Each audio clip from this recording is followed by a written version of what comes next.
स्वस्ति श्री गणेशाय नमः। श्री सरस्वत्यै नमः। श्री सद्गुरुभ्यो नमः। ओम नमो भगवते वासुदेवाय। वक्रतुंड महाकाय सूर्यकोटि समप्रभ निर्विघ्नं कुरु मे देव शुभकार्येषु सर्वदा। वंशी विभूषितकरां नवनीरदाभा पीताम्बरार्णबिम्बफलाधरोष्ठा पूर्णेन्दुसुन्दरमुखा अरविन्दनेत्रा कृष्णात् परं किमपि तत्त्वमहं न जाने। कृष्णस्त्वदीयपदपङ्कजपञ्जरान्ते अद्यैव मे पिशतु मानसराजहंसः। प्राणप्रयाणसमये कफवात पित्तैः कण्ठावरोधनविधौ स्मरणं कुतस्ते। श्रीद्वारकेश भगवन् भुवनैकवन्द्य याचेतमङ्घ्रियुगलं शिरसाभिवन्द्य। संसारतापपरितप्तमिदं मनो मे स्वानन्दकन्दरसपा नरतं कुरुष्व। बोलिए श्री द्वारिकाधीश श्री बालकृष्ण भगवान की जय हो। श्री रामचंद्र भगवान की जय हो। श्री सद्गुरु भगवान की जय। ओम नमः पार्वती पतये हर हर हर महादेव। हरे Ram Ram Ram Hare Hare Hare Ram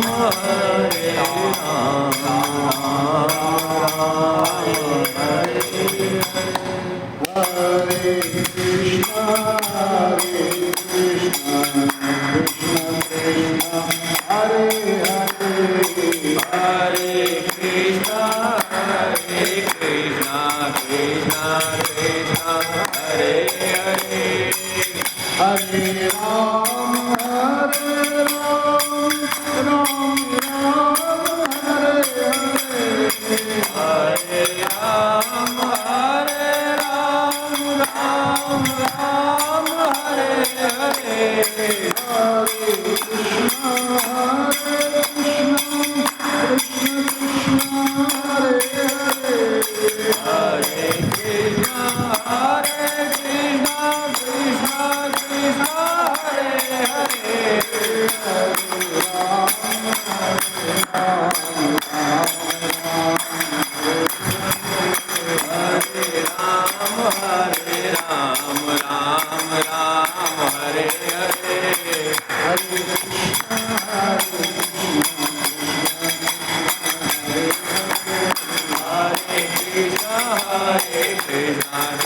Hare Hare Hare Rama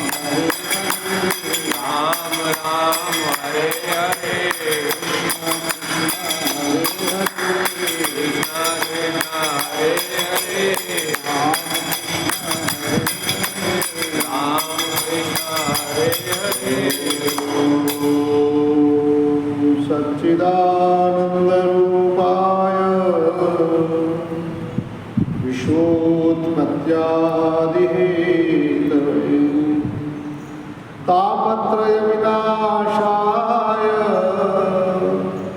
श्रीकृष्णाय वयं नमः। वासनात् वासुदेवस्य वासितं भुवनत्रयम् सार्वभूतनिवासोऽसि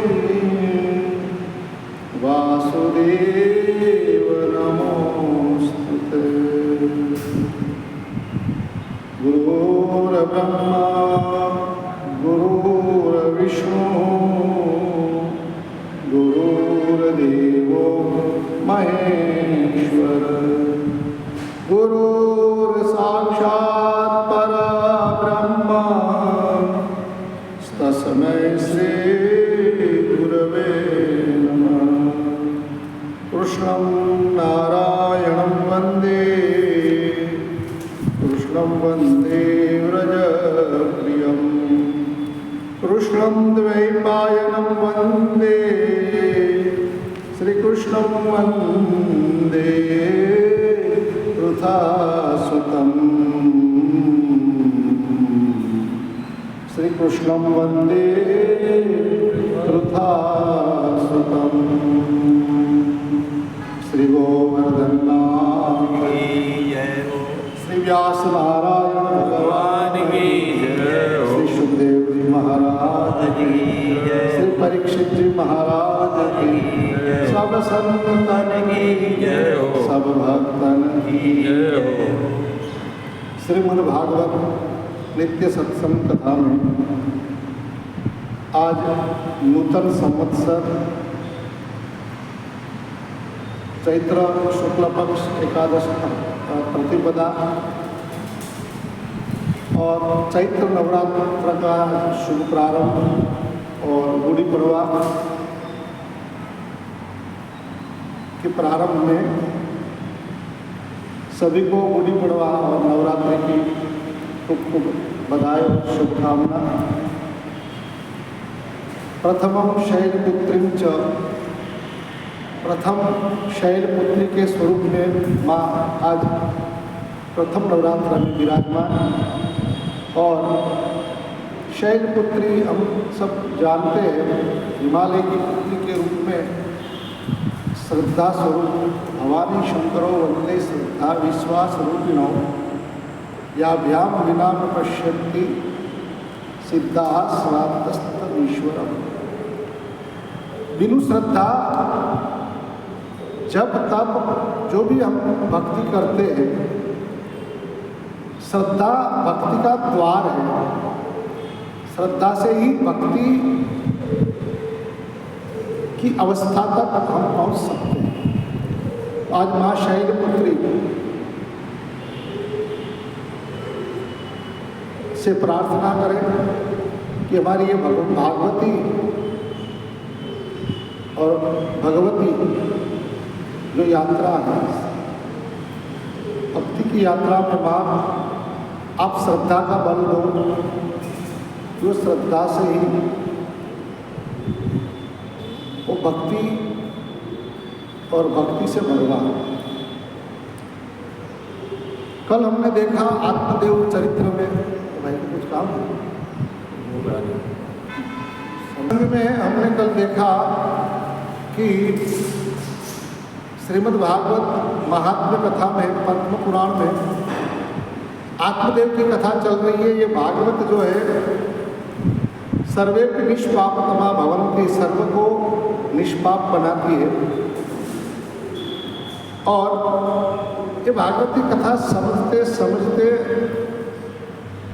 निष्पाप तो हम बन जाते हैं, लेकिन नए पाप न हो उसका भी ये कथा सुनते सुनते हमको सावधान रहना है। क्योंकि माँ एक बार बच्चे को नहला धोला के अच्छे स्वच्छ और सुंदर कपड़ा पहन के सजा देती है,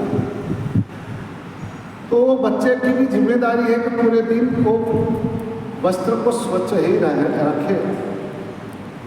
ऐसी तरह ये भागवत सबको निष्पाप बना देती है, लेकिन भागवत सुनने के बाद हमको भी सावधानी रखनी है कि नए पाप की गंदगी हमारे जीवन में न आए। तो महात्म्य में ही हमको सावधान कर देते हैं कि समय का जो प्रताप होता है, समय समय बलवान है, वो जो बताया है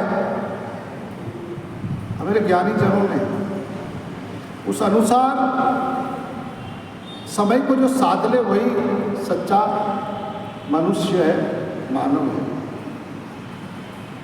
और इसलिए हम भगवान से प्रार्थना करते हैं बार बार, समय मारो साधजे वाला, करूँ तो काला वाला।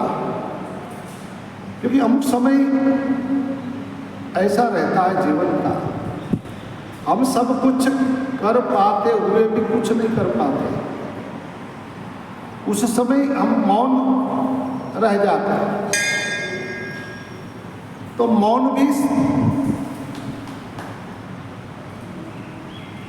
में भी शब्दों का प्रयोग करके, मौन में भी शब्दों से, मौन में स्तुति करें भगवान से, हृदय से। ये भगवान, ये समय भी तू है और ये जो भी पूरी सृष्टि का सर्जन निर्माण करने वाला भी तू है। उनमें मेरा भी सर्जन तूने ही किया है। बहुत करुणा करी हम पर और मनुष्य जीवन आपने दिया है प्रभु। हम आपसे प्रतिज्ञा करके आए, एक बार मनुष्य शरीर मिल हमको दे दो प्रभु, भक्ति करेंगे,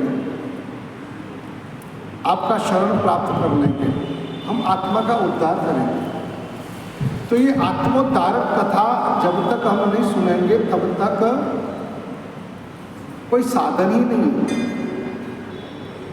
तो महात्म्य में बताते हैं आत्मोद्धारक कथा ये हमारी कथा है, आत्मदेव की कथा बता रहे हैं। अब संतान तो हुई, लेकिन योग्य संतान न होने के कारण भी पिता दुखी रहते हैं। तो यहाँ संतान एक नहीं दो रही। जो अपनी सही में अपनी संतान थी उनको हमने अपनाया नहीं, और जो सही में वो जो पराई संतान थी उनको अपना बना के हम और भी उसके साथ लालन पालन में और ज़्यादा हम माया में फंस जाते हैं। कि आपकी कथा से ये यहाँ सीख मिलता है कि हमको जानना है कि संत की प्रसादी, संत यानी संत शास्त्र या सत्य या धर्म का फल देते हैं। सत्संग का फल है विवेक, और संसारी जब हमको देते हैं तब संसार की ओर से, मतलब धुंधुली की ओर से धुंधुलापना यानी अंधापा, यानी अंधेरा, यानी दुख, यानी मोह में फंसाते हैं। यह दोनों मार्ग है, श्रेय का मार्ग और प्रेय का मार्ग। अब नक्की हमको करना है, आत्मदेव ये की है।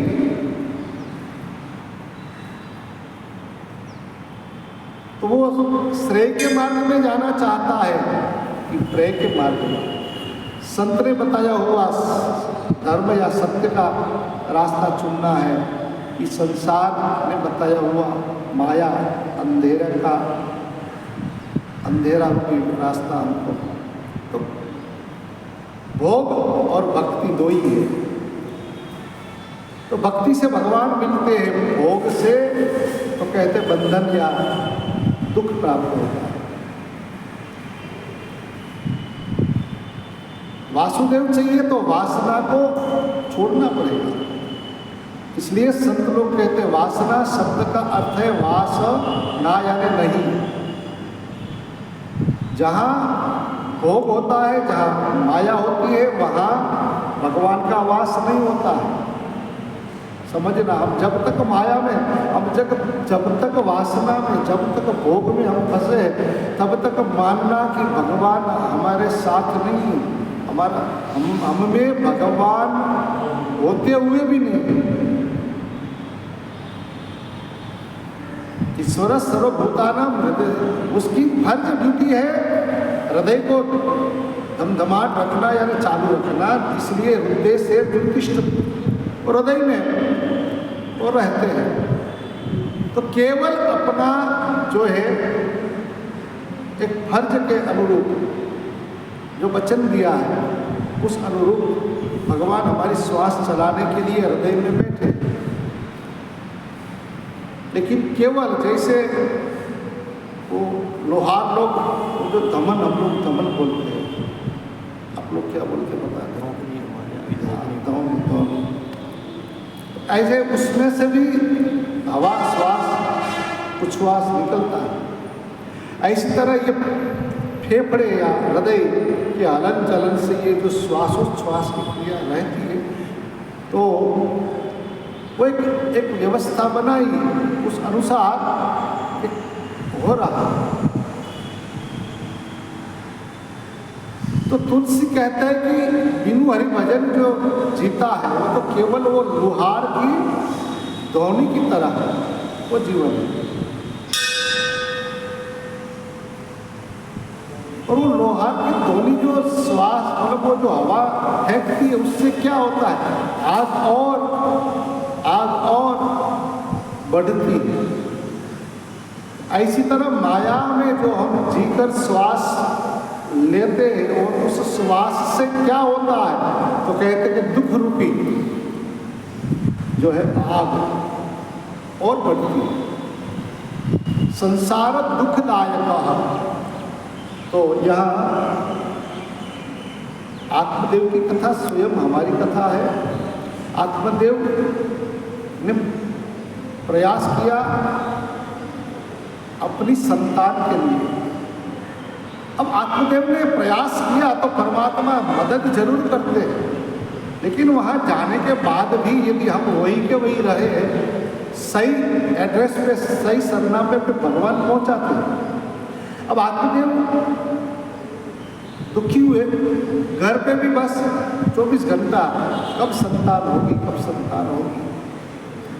हमारी बहन है, हमारे भाई सब लोग हैं, कुछ प्रयास करो, कुछ पूजा पाठ कराओ, तो ये सब कुछ कराया। और एक दिन वो संसार ये गांव वाले समाज के डर से, गांव वालों के डर से वो निकल गया वन में। लेकिन वहाँ भगवत कृपा से बिनु हरि कृपा मिले नहीं संता, तो यहाँ भगवत कृपा से संत मिले। संत ने कहा कि त्यज संसार वासना संन्यास से सर्वस्था सुखम, कि संसार की जो वासना है वो छोड़ दो, असल खरेखर हरि को प्रकट करना है। अब जीवन बाकी नहीं रहा, बहुत दौड़ा, अब स्थिर हो जाओ।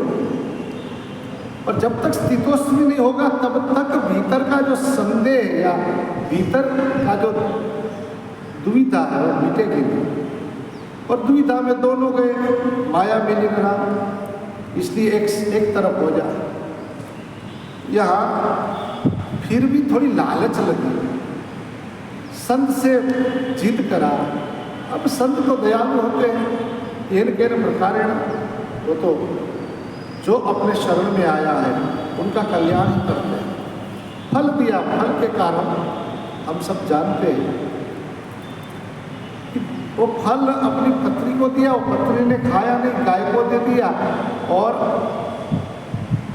अपनी जो बहन थी उनसे एक वो जो बहुत संतान थी और अभी वो प्रसूता थी, तो उनने कहा उनकी बहन ने कि मैं ये जो संतान होगी तुझे दे दूंगी।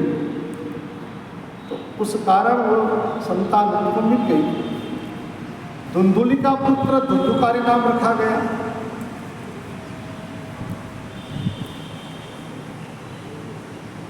अब माता के नाम, पिता के नाम से तो हमारी परंपरा है। रघुकुल से राघव नाम राम जी का रहा। वसुदेव अपत्य पुमान वासुदेव, भगवान कृष्ण का नाम एक वासुदेव, वासुदेव जगन्नाथ, कृष्ण गोपाल नंदन। लेकिन यह माता के नाम से, पिता के नाम से तो जाना जाता है, माता के नाम से तो बस यही माया का स्वभाव, माया सब उल्टा ही दिखाता है, माया सीधा नहीं। ये हमारे पूरे सनातनी परंपरा में आज तक माता के नाम से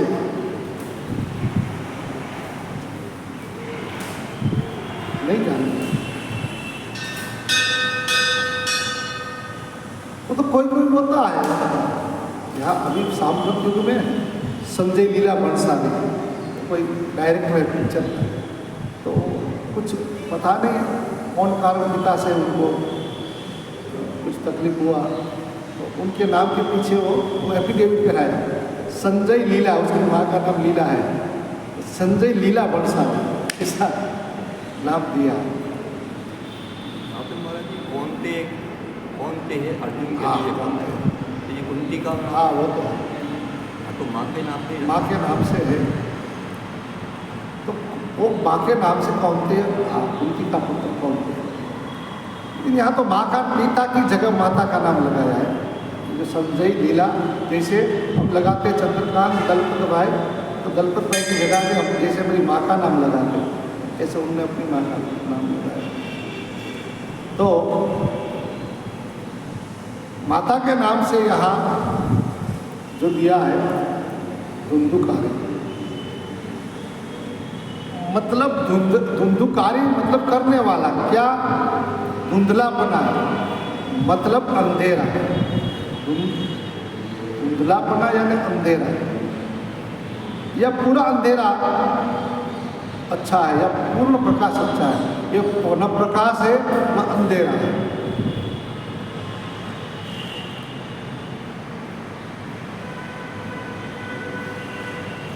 तो न भोग न भक्ति, बीच वाली अवस्था। बताइए, अब वो फल के कारण गाय के वहाँ आया पुत्र, गोकर्ण नाम रखा गया। श्रवण समृद्ध ज्ञान उसको गोकर्ण कहते हैं। श्रवण समृद्ध ज्ञान बहुत सुना है कानों से, और उसके बाद जो प्राप्त हुआ है वो ज्ञान, उसको गोकर्ण कहते हैं। तो महाराज, ये गोकर्ण महाराज जाने श्रवण समृद्ध ज्ञान, लेकिन संत से श्रवण नहीं किया था। संत ने तो जो सुनाया वो तो जीवन में आचरण में नहीं लिया महाराज, और डायरेक्ट वो कहे कि मुझे आप ऐसा आशीर्वाद दो कि मुझे विवेक प्राप्त हो जाए, मुझे ज्ञान मिल जाए। तो संत ने सोचा कि थोड़ी श्रद्धा है, चल भाई, तो वो प्रसाद के रूप में वो दिया कि जा भाई।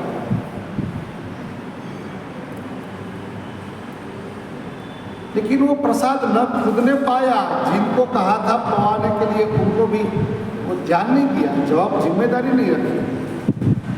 इसके कारण वो फल तो मिला, संत की प्रसादी तो प्राप्त हुई। गोकर्ण महाराज तो क्या, गोकर्ण महापंडित, गोकर्ण तो सुतम दृष्टवा गोकर्ण नाम चाकरो, गोकर्ण पंडितो ज्ञानी, संत की प्रसादी। गोकर्ण पंडित हुए, ज्ञानी हुए, और धुंधुकारी महाकाल हुए, दुष्ट हुए। हर रोज धर्म विरुद्ध, समाज विरुद्ध, अपने परिवार के विरुद्ध सब कर्म करने लगे। रोज के पिता के वहाँ सब लोग फरियाद करने आए, आज तो मेरे बेटे ने मेरे लड़के को कुएं में डाल दिया, आज तेरा बेटा मेरा इतनी संपत्ति चुरा गया, तेरा बेटा देख अब जुगाड़ खेलने लगा है, अब तेरा बेटा के वैश्या के संग में दुष्ट हो गया है, बिगड़ गया है। रोज ये नित्य सब लोग फरियाद करें, और आत्मदेव अपने आप को धिक्कारने लगा है। धिक्कार है मुझे आज, पूरी जिंदगी हमको ब्राह्मण शरीर में पंडित ज्ञानी होने के बाद भी मैं ये संसार की वासना में मैं फंसा, और सिद्ध संत मिलने के बाद भी मैं उस संत की बात को मैंने ध्यान न दिया। आज बहुत पछताते हैं। अब मुंह दिखाने लायक नहीं रहा, अब बाहर नहीं जाते, घर में भी दुखी रहा, सत्संग सुना नहीं, सत्संग पे ध्यान नहीं दिया। अब क्या करें? जिनके कारण वो सुखी, वो जो चाहता था कि इनके कारण मैं सुखी बनूंगा, संसारो सरसः, संसार रस युक्त है और संसार में ही सुख है। जो सन्यासी ने सही बताया था कि सन्यासे सर्वथा सुखम, वो मैंने सुना नहीं, वो ध्यान में नहीं लिया और बस मैं मेरी बात को पकड़ के जिद किया और आज संत वाणी सत्य रही। बहुत पछताता है। बस यही हमारी कथा है, हमारी कहानी है। तो भागवत वही कहना चाहता है कि परमात्मा की कृपा से जो मनुष्य जन्म मिला है और उसमें भी यदि उच्च परिवार में, श्रेष्ठ परिवार में वेद शास्त्र का ज्ञान, पूजा पाठ आदि का ध्यान आदि का ज्ञान रखने वाले जो होते हैं, उनके लिए तो सरल मार्ग हो जाता है, लेकिन फिर भी वो अपने से ही वो कठिन कर दिया मार्ग। आत्मदेव पछताते हैं। अब वो संत वाणी याद आती है कि उस दिन हमको संत ने कहा, उसी दिन ही हमने संन्यास ले लिया होता तो अच्छा होता। ये दिन देखना नहीं होता, लेकिन लातों के भूत बातों से नहीं मानते। जब लात पड़ती है ना, तब बात समझ में आती है। अब बात समझ में आई और वही बात जो हृदय में थी वो आज जीवा पे आई और आज तक दबा के बैठा था वो स्वयं बात प्रकट हुई। वंद्यत्वं तु समीचीनम कुपुत्रो दुखदायक। इससे तो भांज में जो था ना वो अच्छा था। ये कुपुत्रो दुखदायक, ऐसे दुष्ट पुत्र दुखी करते हैं। और अब करे क्या? वतिष्ठामि वगच्छामि कोमे दुखम यपोहे प्राणस्त्यजामि दुखे आकष्टम मम संस्थितम। अब मैं कहाँ जाऊँ, कहाँ बैठूँ, किसके साथ बैठूँ, कहाँ जाऊँ मैं? और मेरा ये जो दुख है वो मेरा दुख कौन काटेंगे, मेरा कष्ट को कौन हरेंगे? अरे रे रे आकष्टम संस्थितम, मेरे पर बहुत बड़ी आफत आ गई है महाराज। और ये दुख के कारण अब तो मुझे लग रहा है कि अब मेरा प्राण निकल जाएगा। इतना दुख कि अब मेरा प्राण निकल जाएगा। वही संतान के कारण प्राणम त्यजामि, सन्यासी के पास कहा कि मुझे संतान तो मैं प्राण, नहीं तो मैं प्राण छोड़ दूंगा आपके साथ। यहाँ दोनों बातें भाई, संतान नहीं है तो भी मरना ही है, संतान हो तो भी मरना है। अब हाँ, यदि लायक और योग्य संतान हो तो कोई मरण सुधारे हम, लेकिन योग्य न हो तो ये कथा से हमको उतना समझना है कि जो परमात्मा ने जो भी दिया है, धन संपत्ति, पत्नी, पुत्र, पौत्र, ये सब यदि सहज में जो मिल गया है तो प्रसादी है भगवान की, और प्रसादी बन जाएगी, कृपा बन जाएगी, बनी रहेगी। वही संतान सहाय रूप बनेंगे आपके ज्ञान भक्ति वैराग्य में, वो सहायक बनेंगे। लेकिन उसमें यदि हम जबरदस्ती करने गए, सन्यासी है ना, ज्ञानी जन हमको समझ आया, वो सब कुछ किया, अब नहीं हुई, और ज्ञानी ने समझाया कि सप्त जन्मा वक्तव्य पुत्रो नहीं बचने बचा, वहाँ तक की बात बता दी, और फिर भी हम नहीं समझे। और उसके बाद यदि हम बलात् पुत्रम देहि बलादपि, महाराज कुछ भी हो जाए हमको पुत्र चाहिए। पुत्र चाहिए ही चाहिए। जब ये बात हम जब करेंगे तब ये आत्मदेव नहीं, हम हमारे जीवन में ये घटना घटेगी जरूर। हाँ, मिला है साज मिलासो दूध समा, लेकिन मांगे मिलासो पानी, कबीरा कहे वो रक्त सम, जिसमें खींचा तानी। खींचा तानी जहाँ जहाँ भी होती है वो तो औरों का खून पीने जैसा है, औरों का खून लेने जैसा है। सहज मिलासो दूध सम। हाँ, काम करते करते ये सब परिवार मिल जाए ठीक है, जबरदस्ती करने जाए यही हालत होती है। वंद्यत्वम तो समीचीनम कुपुत्रो दुखदायक, क्योंकि ये जबरदस्ती मतलब लिया हुआ, उधार लिया हुआ। वहाँ संत से भी उधार लिया ना महाराज, 7 जन्म तक तो नहीं था, अब उसके बाद का जो कुछ प्रारब्ध था उनमें से कुछ उठाया, उधार लिया। ये संत ने अपने पुण्य, ऐसे पुण्य जो अपने थे उस पुण्य के प्रताप से कुछ भी था उधार था, वहीं से उधारी शुरू हुई। तो यहाँ भी उधारी हो गई, अपनी संतान नहीं थी तो बहन की संतान, यहाँ मतलब साली की संतान जो पुत्र था वो मिला, अपनी थी नहीं यहाँ। और वैसे भी यहाँ अपना कोई नहीं है, यहाँ सब उधारी है, उधारी करके आए हैं और उधारी करना नहीं है, समझ लेना। नहीं तो वो उधारी चुकाने के लिए वापिस पुनरपि जननम पुनरपि मरणम पुनरपि जननी जठरे शयनम, अभी हिसाब चुकते करने आए हैं, अब नया कुछ उधारी ना हो जाए उसका क्या करना है, नहीं तो ये हालत होती है चारों